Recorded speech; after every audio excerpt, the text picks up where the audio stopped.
Assalamualaikum warahmatullahi wabarakatuh. Saya Kevin Perwungestu dari kelas Sirek 5A akan menjelaskan resume video pertemuan pertama. Yang pertama itu, apa itu MPSI? Manajemen Proyek Sistem Informasi.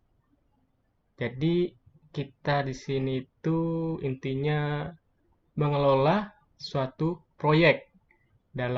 Proyek ini tuh berupa sistem informasi. Jadi intinya kita tuh ditugaskan untuk bagaimana sih kita membangun sebuah sistem informasi itu. Jadi, nah, di saat membuat sistem, kita harus memperhatikan komponen atau elemen apa saja yang diperlukan. Semakin lengkap kita mendefinisikan suatu komponen atau elemen bentuk sistem, maka semakin baik proyek pengembangan sistem yang akan kita lakukan. Dan terus hal kedua yang harus diperhatikan dalam membuat sistem dalam membuat sistem harus perhatikan itu prosedur. Jadi kita harus dapat mengolah prosedur atau menjalankan setiap komponen yang akan dibentuk. Prosedur ini maksudnya itu aturan-aturan yang akan memproses sebuah proses yang ada. Terus yang harus diperhatikan, hal yang ketiga yang diperhatikan itu adalah data. Kita harus dapat memikirkan data apa saja yang perlu diproses oleh sistem untuk menghasilkan informasi yang diinginkan dan memastikan kalau data yang diperoleh itu sudah benar. Nah, di sini ada 6 faktor terhadap kualitas informasi yang dihasilkan yang harus kita perhatikan. Faktor yang pertama itu relevansi. Informasi yang dihasilkan itu harus relevan dengan semua pembentuk komponen sistem yang kita buat. Faktor yang kedua, akurat.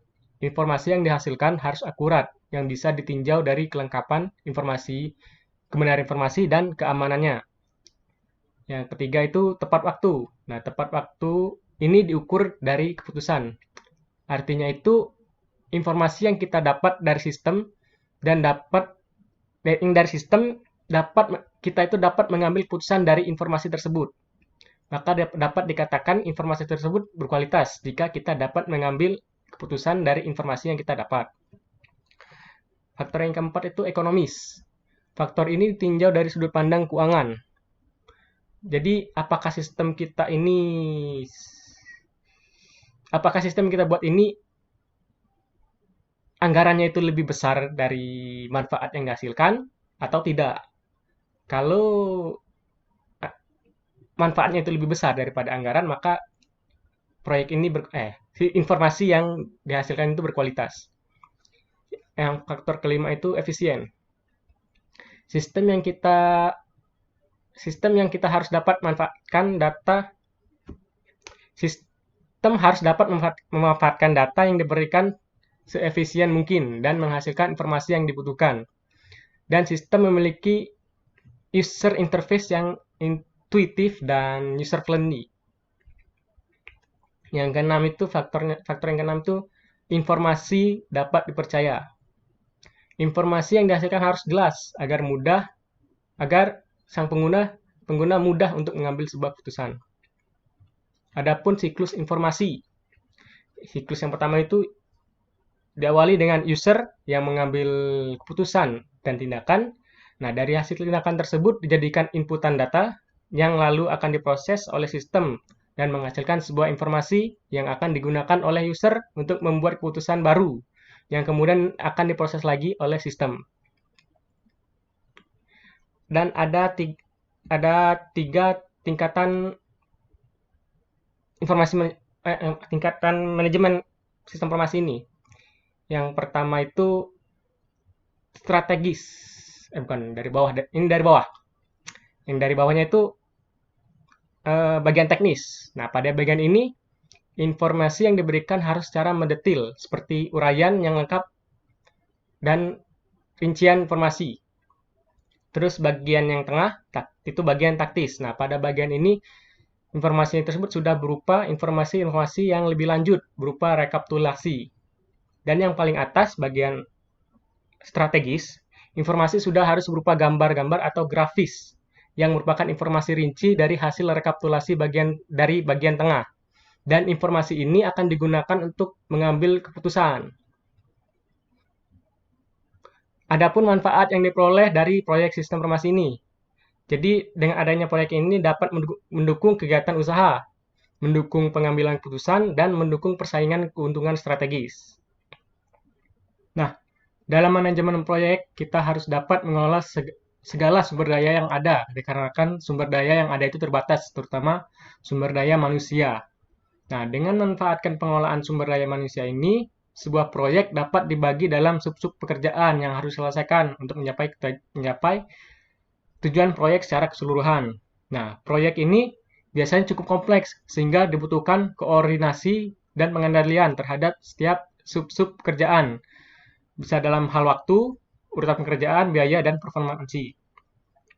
Nah, ini adapun perbedaan kegiatan proyek dan kegiatan operasional.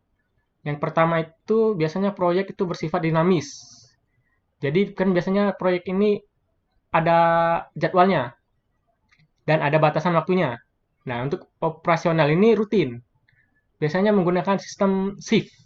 Pada pabrik misalnya kan, ada shift pagi, shift malam itu rutin. Terus perbedaan yang kedua pada proyek ini berlangsung hanya dalam kurun waktu terbatas. Untuk yang operasional berlangsung terus-menerus. Perbedaan yang ketiga, pada proyek dalam kurun waktu tersebut, dalam kurun waktu yang terbatas itu, intensitas kegiatan berbeda-beda. Nah, untuk pada operasional, intensitas kegiatan relatif sama. Perbedaan yang keempat, pada proyek, kegiatan harus diselesaikan sesuai dana dan waktu yang ditentukan. Untuk pada operasional, batasan tidak setajam proyek, hanya diatur dalam anggaran tahunan.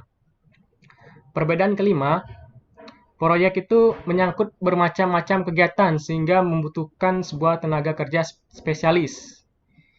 Dan untuk operasional tidak terlalu banyak macam kegiatannya dikarenakan ya bersifat rutin tadi. Perbedaan yang keenam ini diperlukan tanggung jawab vertikal dan horizontal. Dan yang pada operasional itu cuman ada tanggung jawab vertikal. Nah,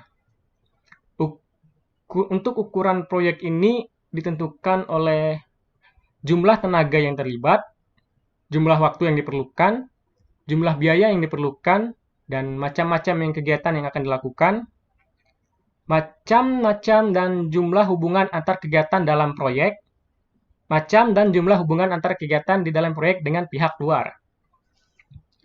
Nah, berikutnya itu siklus proyek.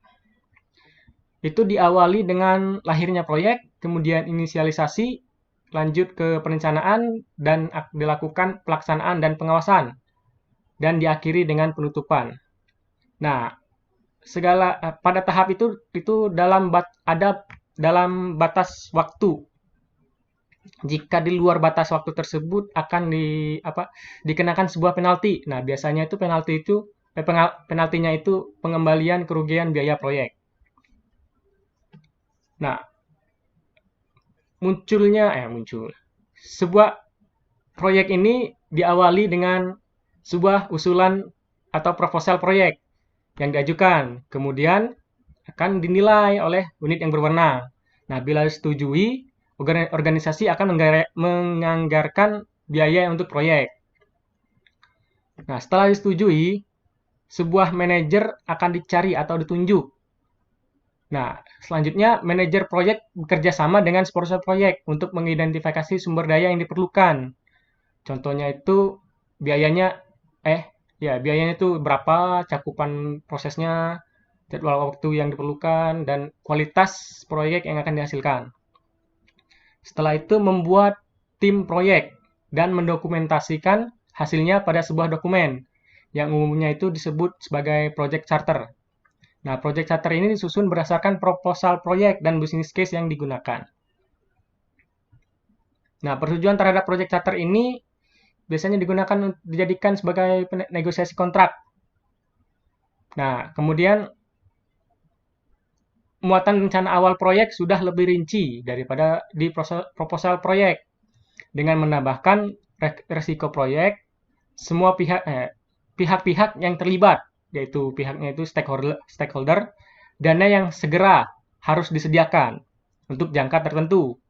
Nah, bila salah satu sumber dayanya tidak mungkin disediakan oleh sebuah organisasi, saat itu maka manajernya dapat menunda dulu proyek yang sedang dilakukan ini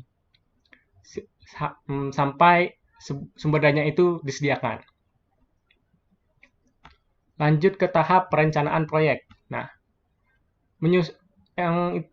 perencanaan itu meliputi anggaran biaya, cakupan proyek, jadwal kegiatan, jaminan kualitasnya, serahan ke pembagian tugas, penanganan terhadap perubahan-perubahan, misalnya penanganan terhadap perubahan-perubahan, peralihan dari sistem lama ke sistem baru,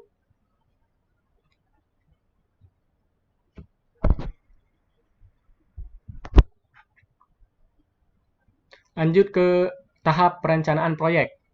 Nah, di sini perencanaan proyek itu meliputi merencanakan anggaran biaya, cakupan proyek, jadwal kegiatan, jaminan kualitas, pembagian tugas, perencanaan terhadap perubahan-perubahan, perencanaan terhadap peralihan dari sistem lama ke sistem baru, dan perencanaan penanganan risiko. Nah, bagi proyek-proyek besar ini, bila kondisi organisasi tidak memungkinkan pelaksanaan, proyek bisa dihentikan pada akhir fase ini. Nah, lanjut ke tahap pelaksanaan proyek. Nah, proyek ini dilaksanakan sesuai dengan rencana kegiatan, sesuai dengan rencana kegiatan seperti jadwalnya, anggarannya, rencana cakupan, dan jaminan mutu untuk menghasilkan produk proyek. Terus SDM dan fasilitas ditambahkan sesuai kebutuhan. Nah, terus jika ada perubahan-perubahan, maka akan sesuai rencana yang sudah dibikin tadi, rencana penanganan terhadap perubahan-perubahan. Lalu proyek menyerahkan laporan-laporan dan produk sesuai penugasan pemberi kerja. Dan proyek melaksanakan transisi sistem pada tahap akhir proyek. Ini maksudnya tadi itu, peralihan dari sistem lama ke sistem baru. Lanjut ke tahap pengawasan proyek. Nah, pengawasan proyek ini dilakukan sejak pelaksanaan proyek berlangsung. Yang pertama itu kita mengawasi standar hasil, standar dokumen, dan standar proposal. Kemudian kita mengawasan pengendalian, terus kita melakukan koreksi yang akan menghasilkan kegiatan, dan dari kegiatan tersebut akan menghasilkan sebuah kinerja, dan pengawasan itu siklusnya itu kembali lagi ke kendali, balik lagi ke kendali. Lanjut ke yang terakhir, tahap penutupan proyek. Tim proyek mengakses itu mengukur dan menilai hasil proyek, kinerja tim proyek, dan kinerja organisasi. Lalu mencatat pengalaman proyek untuk kepentingan pelaksanaan proyek berikutnya. Terus proyek menyerahkan produk proyek selengkapnya kepada pemberi tugas. Lanjut ke proyek menyelesaikan semua kewajiban pada pemasok. Dan yang terakhir, proyek menyelesaikan semua administrasi proyek. Sekian dari saya penjelasan resume dari video pertemuan pertama. Saya tutup. Wassalamualaikum warahmatullahi wabarakatuh.